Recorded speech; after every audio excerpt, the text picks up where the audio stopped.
Hey, good afternoon, everybody. My name is Travis Gilbert. I'm the Educator and Collections Coordinator for the Old Baldy Foundation. And we have Chris Webb, our Executive Director, behind the camera there. And we're bringing you another episode of Touring with Travis this afternoon here at the lovely, beautiful Baldy Island Marina. We hope that you and your family are safe, that you all are healthy, and that the economic effects of this pandemic have been slight with you and your family. We really extend, we're thinking about you, is what I'm trying to say. Everybody at the Old Baldy Foundation, we're thinking about you out there as we all go through this terrible crisis. But we're trying to bring you something positive, something a little bit educational, something to take your mind off this pandemic. And we thought this afternoon we'd help tell the story of the Baldy Island Marina. And this story begins way back at the end of the American Civil War. It took about 10 years for Old Baldy to be re-operational at the end of the Civil War. Around 1880 is when they put her back in operation, and that coincided with the closure of New Inlet. If you recall, perhaps if you joined us in a previous episode, in the year 1761, a hurricane came through these parts and it ripped open a second inlet or access point from the Cape Fear River into the Atlantic Ocean. It was north of Baldy Island, right around here off my left-hand shoulder, about 15 miles in that direction. Well, there were some negative effects in terms of shipping and the river channel when that inlet was opened up. It started accumulating sand or shoaling the river channel, and it impeded larger ships' ability to reach the port of Wilmington. So in the late 1870s and early 1880s, the U.S. Army Corps of Engineers decided they were going to close New Inlet by creating a man-made dam that we all know as the Rocks today. You may be familiar with the Rocks if you get on that car ferry that takes you from Fort Fisher to Southport. You get on that ferry at Fort Fisher near the northern terminus of that dam known as the Rocks. Well, when they created that dam up there about 15 miles to our north, the U.S. Army Corps of Engineers decided that they were going to begin operations at Old Baldy Lighthouse because Old Inlet to my right here was now the only access point into the Cape Fear River from the Atlantic Ocean. But they also decided that they needed to create a 150-foot stone jetty extending from Baldy Island in a northern direction along the Cape Fear River's banks in order to protect Old Baldy Lighthouse from any erosion.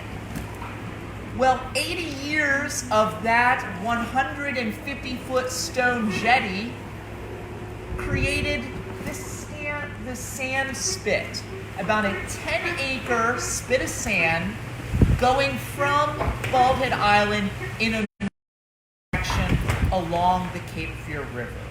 So the land that was to become the Baldy Island Marina was in fact man-made. It is not a natural part of Baldy Island. If you're familiar with Baldy Island, we all know that bridge, that wooden bridge that goes from Old Baldy Lighthouse to the Marina area.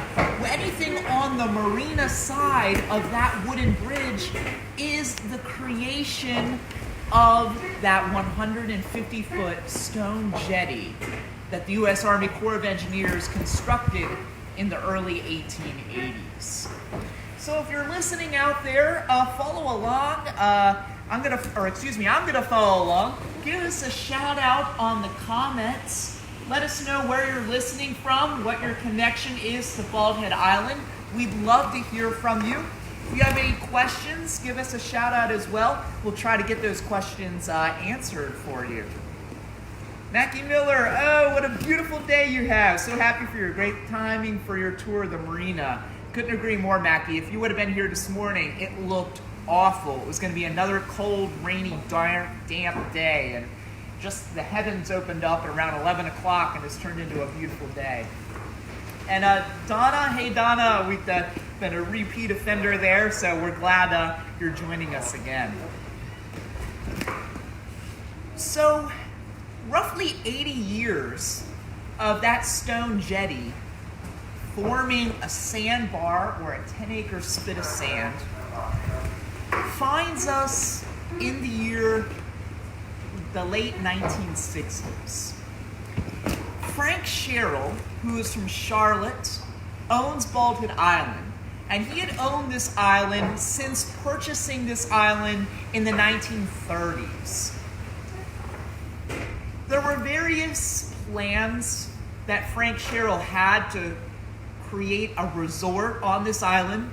For one reason or another, those plans fell through.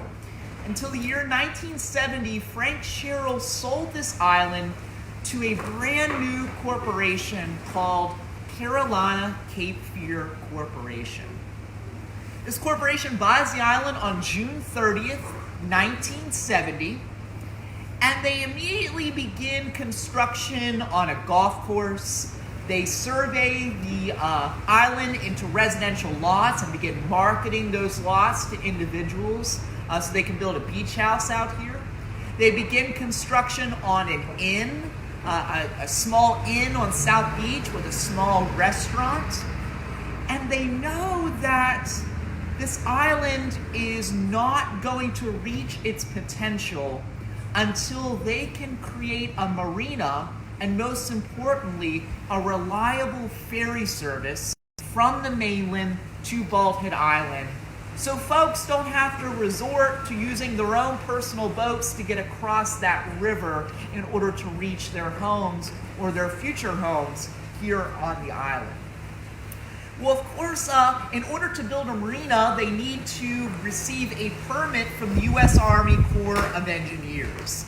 And unfortunately, the U.S. Army Corps of Engineers denies their permit to basically use an old pier that extended from Old Baldy Lighthouse into the marsh and the saltwater marsh just north of Old Baldy.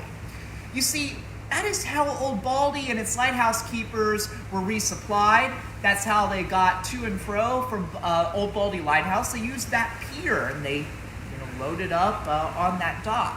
Well, the pier was in pretty bad shape. You think Old Baldy was decommissioned in the 1930s, so it sat there for several decades without any rehab, any TLC, if you will.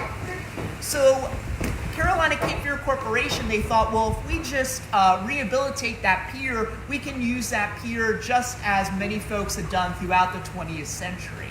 And that is the permit the U.S. Army Corps of Engineers denies. They say, we're not going to let you do that. So they're stuck. They want to build this golf course. They want to start building amenities on the island. So their way around it is they decided to load up a bunch of heavy equipment on a barge. And in the very early morning, they ram that barge up onto West Beach. The engines are running on that machinery. As soon as that barge hits the sand, those engines are off and running. They're into the beach. They're going to the golf course or wherever it is that their work is. And the state didn't like that very much. They actually say that that was dredging because Carolina Cape Fear Corporation had in fact dug up a little bit of sand below the high tide line in order to get that barge up onto the beach. As soon as the barge left and the heavy equipment was on Baldy Island, they quickly refilled that small shallow hole that they had dug or dredged, if you will, below the high tide line. That was reported to Governor Bob Scott, a Democratic governor up in Raleigh, and Bob Scott was not a fan at this way around denying them a permit. So it ended up being really a bad rep or a bad image for Carolina Cape Fear Corporation. The public, and at least the Democratic administration in Raleigh, looked upon that experience or that incident as this developer, this corporation, trying to work themselves around the red tape, the bureaucracy, in order to get their own way after that permit was denied. It wasn't until the election of 1972 when the first Republican governor was elected in the state of North Carolina since the days of Reconstruction, since the days of, after the Civil War, that a tone starts to switch up in Raleigh. And rather than antagonizing this developer on Baldy Island, the administration starts to relax and starts to come to the negotiating table with Carolina Cape Fear Corporation in order to chart a path forward for the construction of a marina. And finally, on May 24th, 1974, a permit was released for the construction of a marina on this 10 acres of artificial island that was collected from that stone jetty built almost 100 years ago. There were a couple characters that are instrumental in the development of Baldy Island that are at that negotiating table. One being Jim Harrington. He's the Secretary for Natural Resources under this new Republican administration. He is willing to negotiate with Carolina Cape Fear Corporation. And he extracts the largest concession out of the developer for permission to build the marina. And that concession is that Carolina Cape Fear Corporation agrees to donate nearly 9,000 acres of saltwater marsh along the northern perimeter of Baldy Island. That marsh is given to the state of North Carolina in return for permission to build the marina that you see behind me. Well, almost immediately, there are several different interest groups or environmental activists that file a lawsuit, an injunction, if you will, to stop this permit and stop the construction on the marina. They file a lawsuit on June 4th, 1974, just days after that compromise is reached with Jim Harrington and Carolina Cape Fear Corporation. And it's led by the Conservation Council of North Carolina. For about a year, they fight this in court, and it's a long story. Long story short is, on July 21st, 1975, about a year after they filed that lawsuit, U.S. District Judge John Larkins Jr. from up in New Bern, the district court, he throws the lawsuit out. He gives Carolina Cape Fear Corporation permission to proceed with the construction of the marina. Let's check in here on Facebook and see how we're following along here. I don't see any comments. It's might be beautiful. Everybody's trying to get out of the house. But if you're listening out there, give us a holler. If you have any questions with this kind of intricate story, let us know. We can help elaborate on that for you. Well, even though Carolina Cape Fear Corporation receives permission to build this marina in exchange for donating nearly 9,000 acres of saltwater marsh, it ends up being too little too late for that corporation. In the year 1976, a year after their lawsuit is thrown out, they go completely and utterly bankrupt. The nation's going through a little bit of a recession. A resort on an island with no amenities to speak of and no marina is going to be one of the first things to collapse or to go bankrupt during this national recession. So the principal stakeholder is called Builders Investment Group, or an acronym is BIG. They're from Valley Forge, Pennsylvania. So the land holding of Bald Head Island is given or reverts back to that principal stakeholder in Carolina Cape Fear Corporation. And BIG, throughout the late 1970s, is desperately looking for somebody to buy this land and begin developing it into the resort that we've spent nearly an entire century dreaming and formulating since the days of Thomas Frank. And wouldn't you know, in 1978, they go back to Jim Harrington, who was the Secretary of Natural Resources that negotiated that deal in exchanging the permit for the marina for the saltwater marsh donated to the state. Now, he had left state government, and he had helped form Cambridge Properties, and his principal stakeholder was Walter Davis. He was a North Carolinian from up near Elizabeth City, up in the northern Outer Banks. And together, Jim Harrington and Walter Davis had developed something that, if you're a North Carolinian, you're probably familiar with, Southern Shores, which is up north of Kitty Hawk, up in the Outer Banks. Builders Investment Group reaches out to Jim Harrington. They fly Jim Harrington up to Pittsburgh, Pennsylvania, and have a meeting.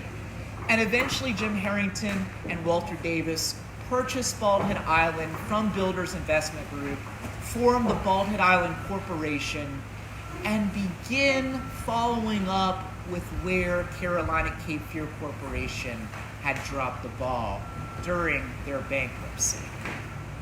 So it's finally in 1982, under the leadership of Jim Harrington and Bald Head Island Corporation, that the marina that you see behind me is finally established.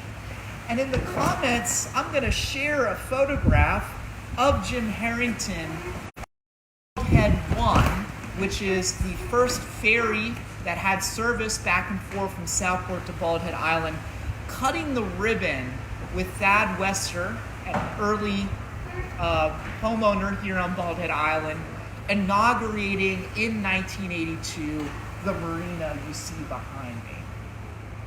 So if there's a lesson in all of this, it's this idea that the development of Bald Head Island was not a straightforward process.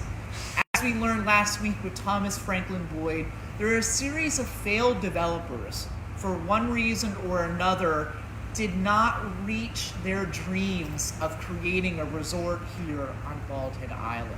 So the story of the development of this island is a stop and start process with many characters that failed in their dreams.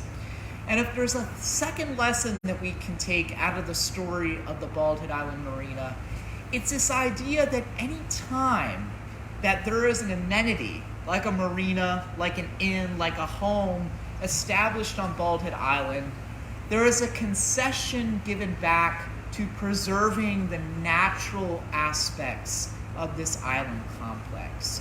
For the marina, dedicating and donating and preserving nearly 9,000 acres of saltwater marsh. And if Chris can pan, they're one right beside the other. So for us, if you're pulling in the marina, you're almost looking straight at all the marshland that was protected and preserved in order to establish the marina as we know it.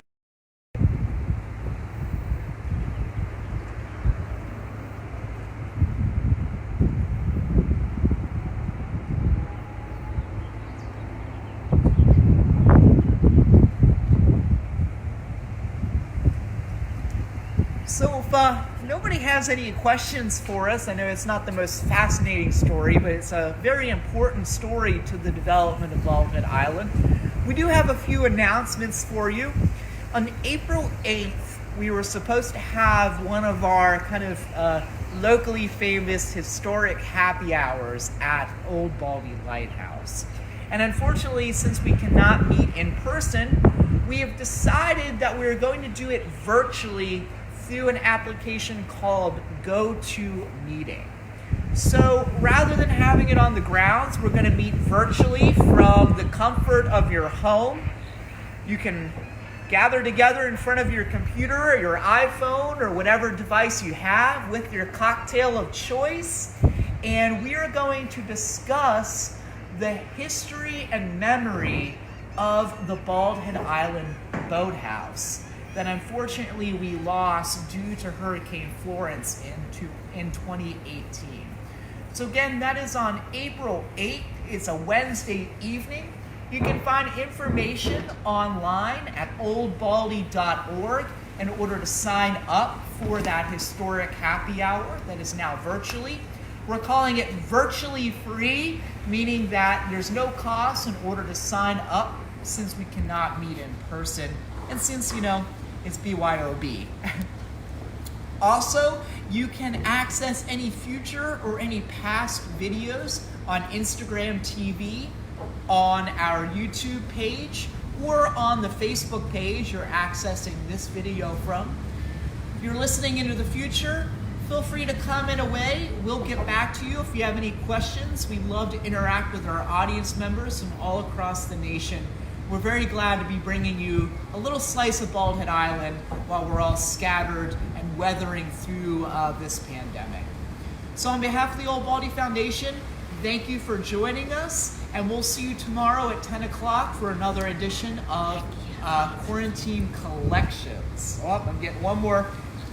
Mackie Miller. Yes, it is very, very fascinating. I think everyone was listening intently rather than writing. Sounds good to me, Mackie. She has one before that. Travis, you're one. You've mentioned many owners of BHI, starting with Thomas Smith and what I believe was your first tour. Is there a chart somewhere of all the owners of the island? No, but that is something that definitely would be a helpful tool for, I think, volunteers like you and many of our listeners. So perhaps that's something that we can create while we're all self-isolating. That's very great feedback, Mackie. Thank you. All right, well, you turn up everywhere. Karen Mortimer. Yes, Karen, and that was hilarious yesterday when you shouted up at the on South Beach. That was very funny, and we appreciated that smile and that enthusiasm. So thanks for listening, Karen, and we'll see you around the island sometime. Should we give a shout out to Jules, which is where we're filming from? Yeah, we're filming from Jules, who is on our board of directors and is a business owner. She owns Jules Salty Grub and Island Pub is the new name, formerly known as Mojo's. She's going to be opening up on Thursday through Saturday, and they're doing takeout orders. So hey, support a small business during these trying times. Come down here and maybe pick up some salty grub from Jules. I know she'd appreciate the support, and we'd appreciate you supporting our small business and one of our directors. So on that note, we'll sign off. We'll see you all tomorrow. Thanks, everybody.